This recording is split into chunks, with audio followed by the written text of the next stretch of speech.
David degea declined a transfer to Nottingham Forest in January, according to reports.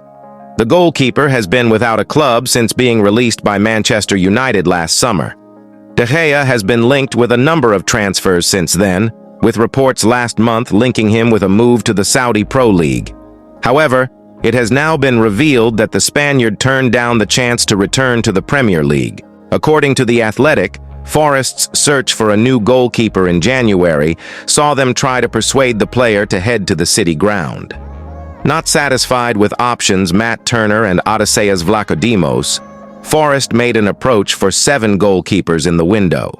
In their approach for Degea, Forest argued there was value in playing regular football between now and the end of the season, but the 33-year-old declined the short-term offer.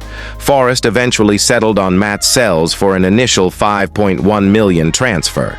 The report states that Sells learned of Forest's interest on the morning of deadline day. Elsewhere, Forest signed Gio Reyna on loan and added teen ace Rodrigo Ribeiro to their squad on loan with an option to buy. Degea made 545 appearances for Man United during his 11 seasons at Old Trafford. In that time, he won the Premier League, FA Cup, Europa League, 2 League Cups, and 3 Community Shields. Degea famously suffered a deadline day transfer collapse in 2015 when a fax machine scuppered a move to Real Madrid. As a free agent, Degea is free to join any club at any time. Meanwhile, Wayne Rooney is keen to join the Saudi Arabia footy revolution as he plots a return to management. Sunsport can reveal the former Manchester United and Everton ace is interested in following in the footsteps of his ex-England teammate Steven Gerrard by managing a club side there. Pals say Rooney, pictured below soaking up the sun with wife Colleen on a break in Dubai, is itching to get back to work. He was sacked by Birmingham last month after just 13 weeks following just 2 wins in 15 matches.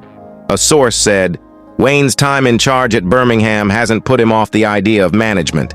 In fact, he believes he learned a lot of skills which he thinks will hold him in good stead in the future. Wayne realizes he still has a lot to prove, but he believes he has what it takes to be a manager and would love the chance to manage a team in Saudi Arabia. He loved his time managing in America and thinks he could transfer a lot of those skills to the Arabian League. Sunsport understands that Rooney has been told there is likely to be strong interest in him from mega-rich owners in the region.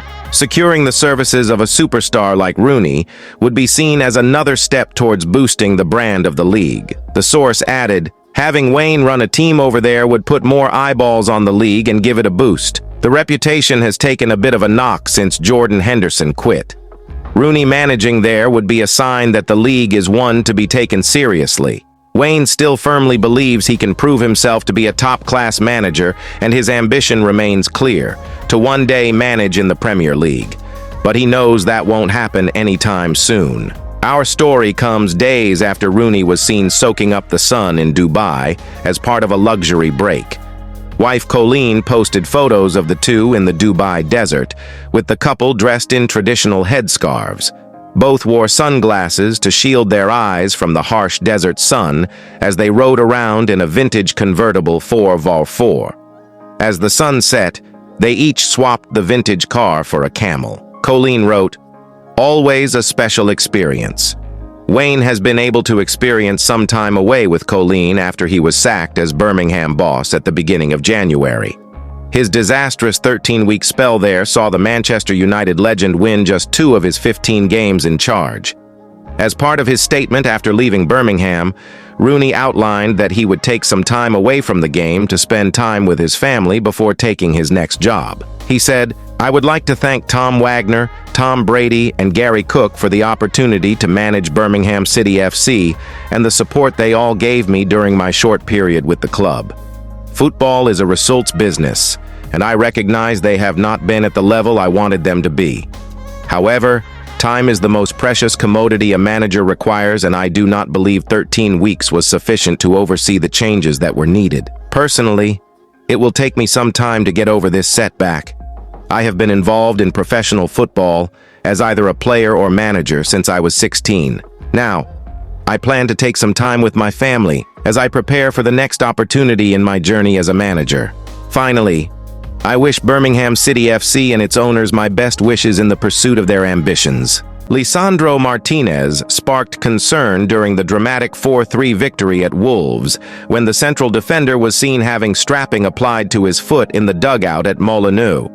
The influential Argentina international was withdrawn in the 86th minute of a typically all-action individual performance in the Black Country. He marked his first Premier League start since September with one exceptional clearance, a few minutes in the second half, preventing a header from Max Kilman entering the net following a free kick into the box by Pedro Neto. TV footage showed Degea with an ice pack on his left foot, in addition to the bandaging, and the fact he has previously been sidelined with metatarsal problems caused some concern. He would be doubtful for Sunday's home game against West Ham United. However, manager Erik ten Hag has appeared to allay those fears in his press conference previewing the Old Trafford clash this weekend, stressing the move to replace Martinez with Harry Maguire was a precautionary one, and partly tactical too, with Wolves expected to load the box with extra height in the closing stages of the pulsating encounter. "It was a precaution," admitted the boss. "I took him off because actually I had to sub Rasmus Højlund because he was dead with all his running. But then we needed an extra header, but also for Degea. I think he is a long way out. We brought Harry on for an extra header and Omari Forson for Rasmus." Ten Hag also stressed he needed to treat Casemiro carefully after his recent comeback, and that we will see the best of the Brazilian when he gets into more of a rhythm. The midfielder was booked early on and conceded the controversial penalty when Neto tumbled inside the box, with VAR deciding there was some contact from our number 18 following much deliberation from Stockley Park. The fact Casemiro was on a yellow card did convince Eric to replace him.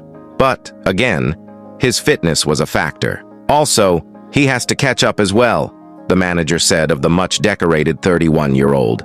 And Case, I know, the more games he is going to play, the better he will be. But he needs game minutes, and that is why he takes most benefit from that, at the moment. Also, with another foul, maybe he would be sent off, so I couldn't take the risk. The South American pair bring aggression and quality to the side and will hopefully be available for Sunday's fixture with David Moyes' men. The game kicks off at 14:00 GMT. So, for now, Rio Ferdinand has compared Manchester United star Kobbie Mainoo to AC Milan legend Clarence Seedorf after his winner against Wolves. Mainoo produced a stunning piece of skill and composure to net a 97th-minute winner for United at Molineux on Thursday night.